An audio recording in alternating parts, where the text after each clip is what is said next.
Hi friends, BrahMos academy के YouTube channel में आपका वेलकम। मैं सरुण कुमार।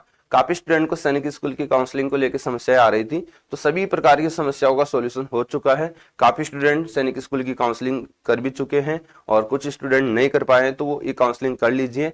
अभी सर्वर अच्छे से वर्क कर रहा है, साइट बिल्कुल क्विकली चल रही है। 2 से 4 मिनट में आपकी कंप्लीट काउंसलिंग हो रही है। ओके, फिर भी आपको कोई डाउट है तो आप हमारी हेल्पलाइन नंबर पे कॉल करके हेल्प ले सकते हो। ओके, और ये वीडियो है कि सैनिक स्कूल राउंड फर्स्ट का रिजल्ट कब तक आएगा, और रिजल्ट आएगा तो वो कैसे पता चलेगा कि मेरे को सैनिक स्कूल में सीट मिला या नहीं मिला।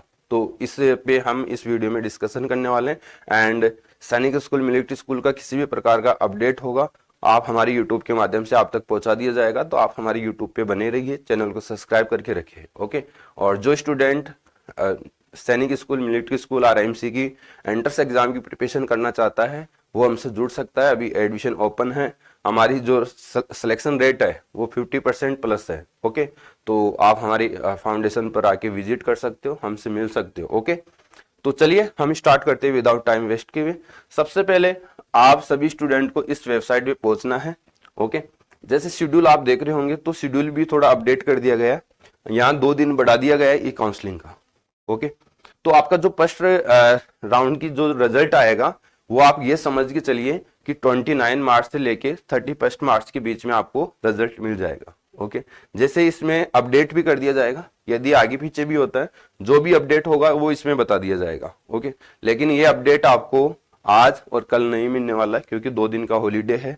उसके नेक्स्ट दिन आपको यहाँ अपडेट मिल जाएगा, वो अपडेट देख लीजिए। अब सीट अलॉटमेंट रिजल्ट डेट का मतलब होता है कि आपको एक सीट मिलेगी तो आपको एक्सेप्ट करने का मौका दिया जाएगा, कि 2 दिन का टाइम दिया जाएगा कि आप क्या डिसीजन ले रहे हो। अब आप 10 चॉइस दे रहे हो, 10 चॉइस के अंदर आप किसी भी सैनिक स्कूल में आपको नंबर मिला, अब आपके पास ऑप्शंस रहेगा कि क्या आप इसको लेना चाह रहे हो या नहीं लेना चाह रहे हो। तो उसके लिए एक समय दिया जाएगा 2 दिन का, उस समय में आपको एक्सेप्ट करना होगा। जितने स्टूडेंट एक्सेप्ट करोगे उसका मेडिकल डेट बता दी जाएगी। और वो कैसे पता चलेगा, तो सभी स्टूडेंट यहां तक पूछ पा रहे होंगे और सभी ने काउंसलिंग कर भी लिया होगा। फिर आपको क्या करना है, साइन इन करना है। जो स्टूडेंट न्यू रजिस्ट्रेशन पे क्लिक करके रजिस्ट्रेशन कर लिया, इसके बाद यहाँ साइन इन पे आके क्लिक करना है। अभी उसका कंप्लीट रजिस्ट्रेशन नहीं हुआ है। इसमें क्या करना है, आपकी डिटेल्स फिल करना है। डिटेल्स में क्या करना है, यूजर नेम, यूजर नेम का मीन्स आपके एप्लीकेशन नंबर। ओके, इसके बाद पासवर्ड, जैसे आपने रजिस्ट्रेशन किया होगा, ओटीपी सेंड के बाद आपने एक पासवर्ड सेट किया होगा, वो पासवर्ड आपको यहाँ फिल करना है। और ये कैप्चर कोड आपको यहाँ पे फिल करना है। जैसे कि ये कैप्चर कोड मैं आप पे यहाँ फिल कर रहा हूं। अब वही स्टूडेंट की काउंसलिंग कर सकता है जो क्वालिफाइड है। ध्यान रखना, नॉट क्वालिफाइड स्टूडेंट की काउंसलिंग नहीं होगी। ओके, अब आपको क्या करना है, साइन इन करना है। तो साइट देखिए कितनी अच्छे से प्रॉपरली वर्क कर रही है, कोई डाउट नहीं है। बिल्कुल देखो स्पीड से वर्क कर रही है, आपको कोई वेट ही नहीं करना। आपको जैसे साइन इन करोगे जैसे आपको ओपन हो जाएगा।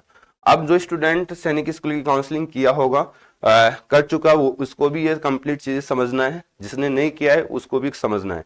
तो आपके पास ये ऑप्शंस है, वही काम के हैं। लास्ट तक इन्हीं का काम आपको आने वाला है और इन्हीं से सब कुछ डिटेल्स आपको पता होने वाली है। माय प्रोफाइल का मतलब आपकी डिटेल्स है। आपकी डिटेल्स जरूर चेक कर ले, कहीं ना कहीं एरर तो नहीं है, मेल की जगह फीमेल तो नहीं है, कहीं ना कहीं आपकी mother's name, father's name. Okay, तो वो चेक कर ले। इसके बाद प्रीवियस ईयर कट ऑफ, ये प्रीवियस ईयर कट ऑफ तो आपको बेनिफिट दे रही है कि आपके मार्क्स के अकॉर्डिंग अब आपको कहाँ चॉइस लेना चाहिए। तो प्रीवियस ईयर की कट ऑफ देख के आप चॉइस ले सकते हो। एंड इसके बाद present year cut of, present year की कट ऑफ तभी यहाँ पे अवेलेबल होगी जब राउंड फर्स्ट का रिजल्ट आ जाएगा। तो राउंड फर्स्ट का रिजल्ट के अकॉर्डिंग सेकेंड राउंड की आप अनुमान लगा सकते हो कि कहां तक कट ऑफ जाने वाली है। इसके बाद सीट मैट्रिक्स, सीट मैट्रिक्स का काम है कि कौन से सैनिक स्कूल में कितनी सीट है, किस कैटेगरी की, वो सीट मैट्रिक्स से आपको पता चलता है। तो आप चॉइस फिलिंग दे रहे हो तो सीट मैट्रिक्स जरूर देख ले कि कहीं ना कहीं एसटी कैटेगरी में हो, वहां पे सीट ही नहीं है, आप फिर भी वहां चॉइस फिलिंग ले रहे हो, तो उसका कोई फायदा नहीं है। इससे अच्छा है कि कोई दूसरा ले, ओबीसी हो, एसटी हो। ओके, और दूसरी चीज, काफी स्टूडेंट है होम स्टेट में आप फिल कर रहे हो, तो होम स्टेट की देखना है। जैसे कि मैं राजस्थान से हूँ, तो राजस्थान में मैं दो ही सैनिक स्कूल की होम सीट की सीटें देख सकता हूँ ओबीसी की। जैसे मैं ओबीसी में हूँ तो मैं ओबीसी की देखने वाला हूँ। चित्तौड़गढ़ की होम स्टेट में देखूंगा एंड झुंझुनू की मैं होम स्टेट में देखने वाला हूँ। और बाकी मेरी ओबीसी अदर स्टेट में यदि मैं अदर स्टेट की चॉइस फिल ले रहा हूं तो अदर स्टेट में अदर स्टेट ओबीसी देखना होगा, उसमें कितनी सीट है वो आपको वहां से देखना है। इसके बाद चॉइस फिलिंग, काफी स्टूडेंट को चॉइस फिलिंग को लेके भी डाउट है, तो मैं क्लियर कर देता हूं। ये तो क्लास 9 का है और कुछ स्टूडेंटों के पास अभी ऑप्शंस अवेलेबल नहीं हो पा रहे, जैसे कि क्लास 6 के लिए, क्लास 9 के लिए तो न्यू सैनिक स्कूल है ही नहीं। सबसे बड़ा मेजर डाउट है कि सर काफी स्टूडेंट मेरे को कॉल करके पूछ रहे हैं कि सर क्लास 9th भी न्यू सैनिक स्कूल में जा सकता है? नहीं जा सकता बेटा। ओके, न्यू सैनिक स्कूल क्लास 6 के लिए है ओनली। ओके, अब इसमें अब क्लास 6 वाले ने यदि फॉर्म अप्लाई किया है, उस टाइम पे सैनिक स्कूल प्लस न्यू सैनिक स्कूल का ऑप्शन क्लिक किया है या फिल किया है, उसके सामने सैनिक स्कूल और एक कॉलम किसका खुलेगा? न्यू सैनिक स्कूल का ओपन होगा। ओके, अब फॉर्म में नहीं अप्लाई किया, ओनली सैनिक स्कूल अप्लाई किया, तो सैनिक स्कूल की चॉइस ही वो फिल कर सकता है। वो कैसे भी किसी भी कंडीशन में वो न्यू सैनिक स्कूल की चॉइस फिल नहीं ले सकता है। तो पहला डाउट तो ये कि सर हम न्यू सैनिक स्कूल में अब जा सकते, तो नहीं जा सकते। ओके, इसके बाद कुछ स्टूडेंट न्यू सैनिक स्कूल की चॉइस फिल किया है और सैनिक स्कूल की नहीं किया, तो वो एसएस में नहीं जा सकता। तो ये क्लियर कर लीजिए। अब इसने मैंने 10 सैनिक स्कूल चॉइस करके मैंने लॉक किया था, इसलिए मेरे लिए यहाँ पे एडिट नहीं आ रहा। यदि आपको इनमें एडिट करना है, अब काफी स्टूडेंट ये भी पूछ रहा है कि सर मेरे को जैसे कि भुवनेश्वर डिलीट करना है, तो मैं कैसे करूं? तो डिलीट करने का जो रहता है, चेंज करने का, अभी आप चेंज कर सकते हो, जो भी करना चाहे वो कर सकते हो। तो एडिट चॉइस करना है, एडिट चॉइस पे क्लिक करोगे, आपको ओके करना है। अब आपके पास एडिटेबल हो गया ये। ओके, इसमें क्या करना है, यदि भुवनेश्वर को डिलीट करना है तो आपको नीचे से डिलीट करते हुए ले जाना है, फिर भुवनेश्वर की जगह आप जो भी चेंज कर रहे हो वो कर दीजिए, सेम एज इट। आप फिर से इनको चॉइस करके प्लस कर दीजिए और फिर क्या कर दीजिए, लॉक द चॉइस। ओके, जो चॉइस को क्या करना है, लॉक करना है। अब काफी स्टूडेंट बोलते हैं कि सर हम तो ऐसे साइन आउट हो गए, लॉक हमने नहीं किया, तो नहीं किया तो भी वो आप समझिए कि ऑटो लॉक हो जाएगा। ओके, इसमें कोई डाउट नहीं है, ऑटो लॉक हो जाएगा। फिर भी आप साइन इन करके फिर से इसको लॉक कर दीजिए, कोई दिक्कत वाली बात नहीं है। अब आपको कैसे करना है, ये 33 सैनिक स्कूल का आपके पास नाम है, जो भी आपको करना है, जैसे मेरे को ये चूज करना है, प्लस करिए, तो इस लिस्ट में आपको होता चलेगा कि प्लस करोगे तो सक्सेसफुली आ जाएगा, उसको ओके करना है तो वो इस लिस्ट में क्या हो जाएगा, अरेंज हो जाएगा। ओके, तो ये डाउट क्लियर हो गया। अब मेरे को क्या करना है, मैंने तो ऑलरेडी 10 सैनिक स्कूल चॉइस कर रखी है। अब काफी स्टूडेंट ये बोलता है कि सर मेरे को आप रेफरेंस करो कि मैं कौन कौन सी सैनिक स्कूल मेरे को बढ़ना चाहिए, मेरे 200 मार्क्स आए। तो मैं सभी स्टूडेंट को इन्फॉर्म कर देता हूँ, ये सब चीज में यदि सोशल मीडिया के माध्यम से आपको बताने लग गया तो आप वही चॉइस फिलिंग करोगे, जिससे कि आपका रिजल्ट नहीं बनेगा। इसलिए मैं आपको चाहता तो मैं यहाँ पर भी आपको अपने मार्क्सों के अकॉर्डिंग चॉइस फिल करके बता सकता था, लेकिन वो चॉइस फिल, जैसे मेरे स्टूडेंट 10,000 वीडियो देख रहे हैं तो वो 10,000 चॉइस फिर वही रखने वाले हैं, फिर आपका जो सिलेक्शन है वो मुश्किल हो जाएगा। ओके, 200 वाले सारे 200 की जो कैटेगरी में आते हैं, वो 200 मार्क्स वाले वो सारे चॉइस फिलिंग फिर वो सेम रखने वाले हैं, तो फिर आपका सिलेक्शन नहीं होगा। इसलिए मैं बोलता हूँ हर स्टूडेंट को कि अपने अकॉर्डिंग आपको देखना है। यदि अपने अकॉर्डिंग आपने समझा है, चीजों को देखा है, हाँ आपको इंडिविजुअली मैं कॉलिंग के माध्यम से जरूर थोड़ा इन्फॉर्म कर सकता हूँ कि आपको ये सब स्कूल क्या करना चाहिए, चॉइस फिल करना चाहिए, लेकिन मैं सोशल मीडिया के माध्यम से आप सभी स्टूडेंट को गाइड नहीं कर सकता। ओके, अब इसके बाद आपको क्या करना है, 10 आप मैक्सिमम 10 चूज कर सकते हो, 10 किससे ज्यादा चूज नहीं कर सकते। एंड काफी स्टूडेंट को यह भी डाउट था कि सर क्या मैं फर्स्ट चॉइस डिलीट कर सकता हूँ और इसकी जगह दूसरा बढ़ सकता हूँ? तो बेटा देखो, पिछले साल तो ऐसा नहीं था। पिछले साल ये जो फर्स्ट चॉइस था वो बाय डिफॉल्ट था, आप इसको कभी भी चेंज नहीं कर सकते, चाहे कितने भी राउंड हो जाए। लेकिन इस साल क्या हो रहा है, ये डिलीट हो रहा है, इसकी जगह आप दूसरा सैनिक स्कूल बढ़ सकते हो। अब डिलीट हो रहा है, दूसरा बढ़ रहा है, तो इसका मतलब आप चॉइस चेंज कर सकते हो। ओके, तो ये सब हो रहा है, तो आप भी कर सकते हो चॉइस चेंज, इसमें कोई डाउट नहीं है। लेकिन कहीं भी एसओपी में रिटर्न नहीं दिया है कि फर्स्ट चॉइस को आप डिलीट करके उसकी जगह भी आप चेंज कर सकते हो, फिर से चेंज कर सकते हो। ओके, तो ये नोटिफिकेशन के द्वारा नहीं है, लेकिन हम तो डिलीट बेस पर बता रहे हैं, यदि आप डिलीट करके दूसरा बढ़ सकते हो। ओके, तो ये आपके लिए मैं तो एक आपको सूचना दे रहा हूं, बाकी ये अब कहीं ना कहीं आगे जाके ये भी डाउट रहता है कि सर काफी वीडियो में ऐसा बता रखा है कि first choice default by default रहेगी, फिर आप 9 चॉइस दे सकते हो। तो बेटा डिलेक्ट हो रहा है तो वो फिर उनका प्रॉब्लम है। ओके, हम तो चेंज करेंगे अपने अकॉर्डिंग। इसके बाद क्या करना है, लॉग द चॉइस। ओके, जैसे आप लॉग को चॉइस कर दो वो लॉक कर दोगे तो आपके पास एक मैसेज आ जाएगा ऊपर। Okay, choice are logged successfully, इसको ओके करना है। ये अब आपके पास कैसे हो पता चलेगा, अभी ये देखना, अभी वो ऑप्शन हट गया चॉइस वाला, तो इसका मीन्स आपका लॉक हो चुका है। अब रिजल्ट की बात आती है कि रिजल्ट कैसे पता चलेगा, कैंडिडेट रिजल्ट, ये आपका रिजल्ट है। कभी भी किसी भी राउंड में रिजल्ट देखना होगा तो साइन इन करना होगा, कैंडिडेट रिजल्ट पे आना होगा। पहले ऊपर से एक हाईलाइट कर दिया जाएगा आपको सीट मिला कि नहीं मिला, कैंडिडेट रिजल्ट देखिए, dear candidate no school has been allotted to you in this round as per your field choices. Okay, जो आपने चॉइस दी थी 10, उनमें आपका किसी में भी रिजल्ट नहीं आया, किसी में भी आपको सीट नहीं मिली है। लेकिन ये पॉपअप तो अभी इसलिए दिखा रहा है क्योंकि अभी तो रिजल्ट ही नहीं आया सभी को, जो चाहे उसके आउट ऑफ ही आया हो, ओके, उसकी रैंक ऑल इंडिया 1 हो, उस स्टूडेंट को भी यही नजर आ रहा है। ओके, तो इसका मतलब ये तो नहीं है कि आपने चॉइस दी है उनमें रिजल्ट नहीं आया, अभी तक रिजल्ट आया ही नहीं। रिजल्ट की डेट होगी, उस डेट को आपको ये खोल के देखना है, उस डेट को यदि ये मिल रहा है तो आपका सिलेक्शन नहीं हुआ है, और उस जगह ये मिल रहा है dear candidate school has been allotted, तो फिर आपको सीट मिल गई है, नो नहीं होना चाहिए उसमें। ओके, वो हो गया। फिर भी आपको कंफर्म करने के लिए आपको स्क्रॉल करते हुए यहाँ सीट अलॉटमेंट डिटेल्स में आना है, ये आपका रिजल्ट है एक्चुअल। ओके, यदि आपको सीट अलॉट होगी तो यहाँ पे आपको स्कूल का नाम होगा, स्कूल अलॉटमेंट। ओके, कौन सी स्कूल में आपको सीट मिली है, राउंड भी आएगा कि राउंड फर्स्ट में सीट मिल रही है, सेकंड में मिल रही है, थर्ड में मिल रही है। सीट अलॉटमेंट कैटेगरी का मतलब होता है बेटा NSS, मतलब न्यू सैनिक स्कूल, और SS आपको किसमें मिला, SS होगा तो SS लिखा हुआ आएगा। इसके बाद मेडिकल सेंटर रिपोर्टिंग टाइम, यहाँ आपको मेडिकल डेट बता दी जाएगी कि आपको इस तारीख को मेडिकल होगा, और ये टाइम बता दिया जाएगा, उस तारीख को मेडिकल डेट कराने, उस डेट को उस टाइम पे मेडिकल करवाने के लिए आपको जाना होगा। जेंडर अलॉटमेंट होगा कि आपका जेंडर कौन सा है वो भी यहाँ पे बता दिया जाएगा। इसके बाद जिसके पास 3 ऑप्शन वहां अवेलेबल होंगे, रिकंसिडर्ड, एक्सेप्ट और एग्जिट, जिसको सीट अलॉट होगा। जिसको सीट अलॉट नहीं होगा उसको तो कुछ भी नहीं होगा, वो तो ऑटोमेटिकली रिकंसिडर्ड होता रहेगा, अगले चॉइस में चले जाएगा, फिर उसके अगले राउंड में चले जाएगा, फिर अगले राउंड में चले जाएगा। जिसको सीट मिलेगी उसके पास 3 ऑप्शंस रहेंगे।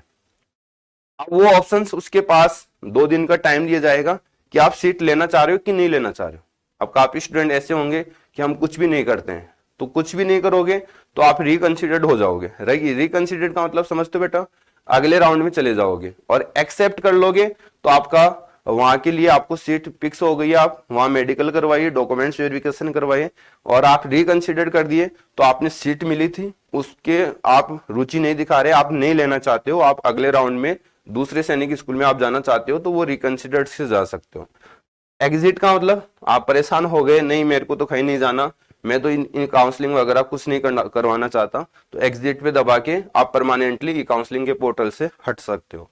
तो ये होता है बेटा सैनिक स्कूल के रिजल्ट को कैसे चेक करें, कैसे पता चले कि मेरा रिजल्ट आया कि नहीं हुआ, मैं फेल हुआ, पास हुआ, मेरे को सैनिक स्कूल मिला या नहीं मिला, तो वो चीजें यहां से पता चलेगी।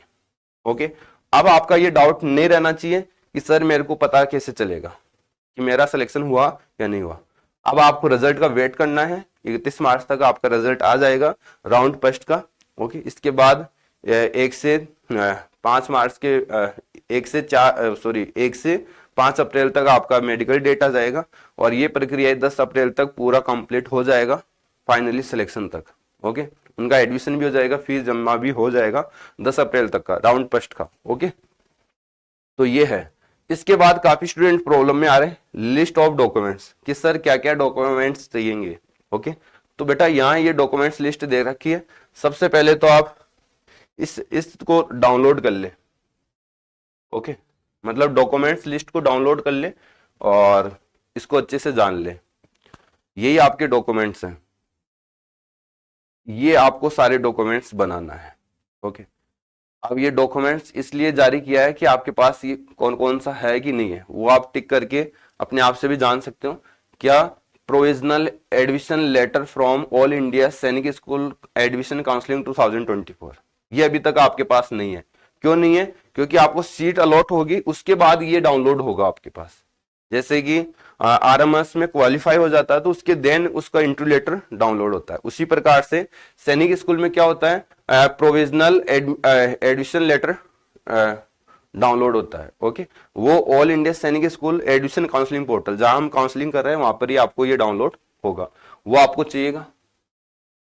इसके बाद एडमिट कार्ड चाहिएगा ऑल इंडिया सैनिक स्कूल का। यदि नहीं है तो आप डाउनलोड कर लीजिए साइड पर, ये 2-3 महीने, 3 महीने क्या 4 महीने तक एडमिट कार्ड डाउनलोड कर सकते हो, कोई डाउट नहीं है इसमें। ओके, स्कोर कार्ड भी आप 4 महीने तक डाउनलोड कर सकते हो, वो नहीं हटाया जाएगा। Okay, government issued photo ID proof. Okay, ये ध्यान रखना, गवर्नमेंट इशूड होना चाहिए और फोटोग्राफ होना चाहिए, उसमें फोटो भी लगी हुई होनी चाहिए। तो आधार कार्ड मीन्स इसका मतलब कुल मिला के कहने का मतलब है आधार कार्ड। तो पेरेंट्सों के आधार कार्ड में एड्रेस वगैरह सब सही करा लीजिए, नाम पता सही करवा लीजिए। ओके, अकॉर्डिंग टू स्कूल, बच्चों के स्कूल के अनुसार आधार कार्ड में क्या क्या होना चाहिए। बाकी ज्यादा पेरेंट्स का इशू नहीं रहता है, बच्चे का आधार में सही होना चाहिए नाम पता, और पेरेंट्सों के तो थोड़ा इशू वो मतलब समझ लेते हैं कि उसमें थोड़ा चल सकता है 19-20, लेकिन बच्चे के आधार में नहीं चलने वाला। तो वो आप 3 आईडी प्रूफ हो गया, मतलब फादर, मदर और बच्चे का, और फोटो होना चाहिए, ऐसा आईडी प्रूफ करना चाहिए। मेडिकल फिटनेस रिपोर्ट, आपको जो रिपोर्ट मिलेगा जिस दिन आपका मेडिकल होगा, आप स्कूल में जाओगे, मेडिकल डेट मिलेगी, उस दिन मेडिकल लेके जाओगे आप, यहाँ से प्रिंट आउट निकला के वहां से जाके आपको फिल करना है, वहां से मेडिकल होगा और वो लिख के देगा कि आप मेडिकल फिट हो। तो वो जब आप डॉक्यूमेंट्स वेरिफिकेशन में जाओगे तो वो आपको साथ लेके जाना होगा। तो वो आपको कहाँ से मिलेगा, इस पे आप फाइल डाउनलोड करोगे, जब आपका नंबर आएगा तो वो लेके जाना है वहां पे, और मेडिकल फिट होने के आपको वो डॉक्टर मेडिकल फिट करके देगा, फिट हो अनफिट हो। अनफिट हो तो आप आउट हो गए, डॉक्यूमेंट्स वेरिफिकेशन कराने जाओगे तो आप आउट हो, और फिट है तो आपका डॉक्यूमेंट्स मेडिकल फिट हो जाएगा। ओके, वो तो वहां से पता चल जाएगा, आप जिस दिन मेडिकल कराने जाओगे उसी दिन आपको ये रिपोर्ट पता लग जाएगा। मतलब इसमें 1 दिन का समय लगेगा आपको मेडिकल में, सैनिक स्कूल में। और मेडिकल कहाँ पे होगा, सबसे बड़ा डाउट है, जिस सैनिक स्कूल में आपका नंबर आएगा उसी सैनिक स्कूल में, सेम सैनिक स्कूल में आपका मेडिकल होगा। इसके बाद डेट ऑफ बर्थ, ध्यान रखना, काफी स्टूडेंट को प्रॉब्लम आ रही है, डेट ऑफ बर्थ ऑनलाइन बना हुआ होना चाहिए। आजकल वो इशू वो सब जो हाथ से भरे हुए हैं, हैंड राइटिंग से, हाथ जब हम पेन से लिख के बनाए हुए हैं, ओके, नगर निगम से बनाए हुए हैं, वो सब नहीं चलने वाले। अब आपको ऑनलाइन बनाना है जिस पर प्रॉपर बार कोड आता है, ओके, पूरा डिजिटल आता है, तो वो सब वैलिड हो गया। ओके, तो वो आप बना लीजिए। वो कहाँ पे बनेगा, आपके पास यदि पुराना बना हुआ है वो आप नगर निगम में जाइए, ओके, वहां जाके आप उसको कर दीजिए कि सर मेरे को ये ऑनलाइन करना है, तो आप जो भी एक फॉर्म फिल करना होगा आपका ऑनलाइन बन जाएगा। मतलब 10 से 15 दिन का टाइम आपको लगने वाला है। इसके बाद डिफेंस पर्सन्स को वो अलग से है, वो इनके रिकॉर्ड ऑफिस से करना होता है। और जो study certificate, okay, dual signed by principal headmaster, आप किसी भी सीबीएसई बोर्ड से लेके जाइए चाहे आरबीसी बोर्ड से लेके जाइए, आपको प्रिंसिपल के सिग्नेचर उस पे होने चाहिए। ध्यान रखना है, class 5th and class 9th के लिए, दोनों के लिए। 5th में रनिंग है वो 6 के लिए होगा, 6 हो गया। ओके, इसमें काफी स्टूडेंट को स्कूल को लेके भी डाउट था कि सर मेरी क्लास तो मैं 6 पास करके 7th में जाने वाला हूं, तो मेरे लिए कोई प्रॉब्लम तो नहीं होगा। तो मैं क्लियर कर देता हूं, 6 पास करके 7 तक जा रहे हैं तब तो कोई प्रॉब्लम नहीं है। ओके, लेकिन 7 पास करके 8 तक जा रहे हो तो कोई प्रॉब्लम हो सकता है 19-20 का, बाकी उसमें भी कोई प्रॉब्लम नहीं होना चाहिए। तो 6 पास करके 7th में जा रहे हो तो भी कोई प्रॉब्लम नहीं है, लेकिन उसका एडमिशन 6 क्लास में होगा। ऐसा नहीं कि 7th में जा रहा है तो 7th में एडमिशन ले लिया जाएगा। और मिनिमम बच्चा 5th में रनिंग होना चाहिए था, वो 5th पास करके 6th में होना चाहिए उसका। ओके, 5th पास आउट होना चाहिए मतलब एडमिशन के टाइम पे। यदि आपने कैटेगरी लगाई है SC ST OBC NCL, तो ध्यान रखें इन तीनों कैटेगरी को कहां से बनाना है, सेंटर गवर्नमेंट का। ओके, तो जो फॉर्मेट दे रखा है उसको बनाना है, क्लियर देख रखा है, गवर्नमेंट ऑफ इंडिया फॉर्मेट, उस पर आपको बनाना है, मतलब सेंट्रल का बनाना है आपको। ओके, डोमिसाइल रेजिडेंसी सर्टिफिकेट आपको बनाना है। ओके, इसके बाद एक्स सर्विस मैन है तो उसको PPO वगैरह चाहिए, और सर्विस मैन है तो उसको सर्विंग सर्टिफिकेट चाहिए। इनकम सर्टिफिकेट चाहिएगा। ओके, इसके बाद बच्चे की फोटोग्राफ होगी। ओके, बॉयज गर्ल्स 5 फोटोग्राफ होगी उसकी। एक फैमिली फोटोग्राफ होगी जिसमें साइड में फादर मदर रहेगा, बीच में बच्चा रहेगा, इस टाइप का जॉइंट फोटो रहेगी 2। और यदि आपने कोई बच्चा गोद लिया है तो उसका भी सर्टिफिकेट आपको देना होगा। तो ये अंडरटेकिंग आपको साइन वगैरह करके लेके जाना है। तो इस प्रकार से इतने डॉक्यूमेंट्स आपको रिक्वायर्ड होने वाले हैं। ओके, इसके बाद फिर से बैक आ जाइए, ये आ जाइए। ओके, यहां से आप मेडिकल रिपोर्ट डाउनलोड कर सकते हो। ओके, ये सर्टिफिकेट डाउनलोड करके लेके जाना है। जब आपका सिलेक्शन हो जाता तो यहाँ से प्रिंट आउट निकला के लेके जाना है। ओके, और कुछ स्कूल के भी जान सकते हो, जो हेड मास्टर से आपको लेके जाना है। स्कूल से ये होंगे डॉक्यूमेंट्स, स्कूल का डॉक्यूमेंट्स है जो आपको कंप्लीट करके लेके जाना है। ये बहुत इंपॉर्टेंट है। ओके, ये फिल होके जाएगा स्कूल से। ओके, तो ये स्कूल की डिटेल्स है जिसमें आप कौन से क्लास में पढ़ रहे हो, 6 क्लास में पढ़ रहे हो तो आपको उसकी डिटेल्स देना है। ओके, 6 में करके आपके साइन वगैरह करके लेके जाना है। प्रिंसिपल के यहाँ दे रखा है सब, पेरेंट्स के साइन होंगे, प्रिंसिपल के होंगे, तो ये सब आपको काम करके लेके जाना है। इसके बाद ये सारे डॉक्यूमेंट्स दे रखे हैं जो आपको लेके जाना है। तो ये मैंने सारा डिटेल्स इसमें बताया आपको। ये वीडियो आपको अच्छा लगा होगा, हेल्पफुल लगा होगा। ओके, फिर भी आपका कोई डाउट है तो आप कमेंट बॉक्स में जरूर टाइप करें कि जिस पे मैं वीडियो बनाना है, नेक्स्ट वीडियो उस पर बनाएंगे और उसमें वो आपके डाउट क्लियर करेंगे। ओके, बाकी जहाँ तक है मैंने सारे डाउट इस वीडियो में क्लियर कर दिए हैं। तो जय हिंद, जय भारत।